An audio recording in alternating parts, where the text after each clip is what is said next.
Hello सांग माने जय जगन्नाथ वेलकम कर मोर आउ गोटे मिनी ब्लॉग को। तो आज थी मोर मॉर्निंग ड्यूटी। तो सकाल सकाल मु रेडी बाहरी पड़ी ड्यूटी को। तो सबुदिन भली मु ड्यूटी पहुँची गणपति बाबा को टे प्रणाम कर देती। आपर पेसेंट मान साइड टे बुली आसती। तापर मुझे दीदी ठार हैंड ओवर नहीं गली। तापर ये हैंड ओवर नहीं मुझे चली मो कम करने को।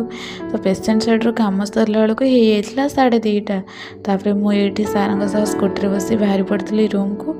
तो रूम रे पहुँचे टे फ्रेश हो मुझे बाहरी पड़ी खाइबा को। तो खाइबार आज देखूँ भात डाली आ कदली आलू भजा होता। तो खाई सारी मुझे चली टे रेस्ट नाकू। तापर संध्या बेलू रेस्ट नहीं सारी मुझे दीदी बाहरी पड़ू मार्केट।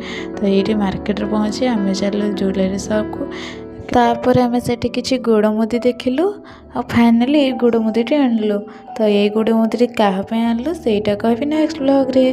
तो आम से गोड़ मुदी कि सारी चलू कि खाइबा को। तो ये आम टे मोमो खाई देलु आपर पलि आसलु रूम को।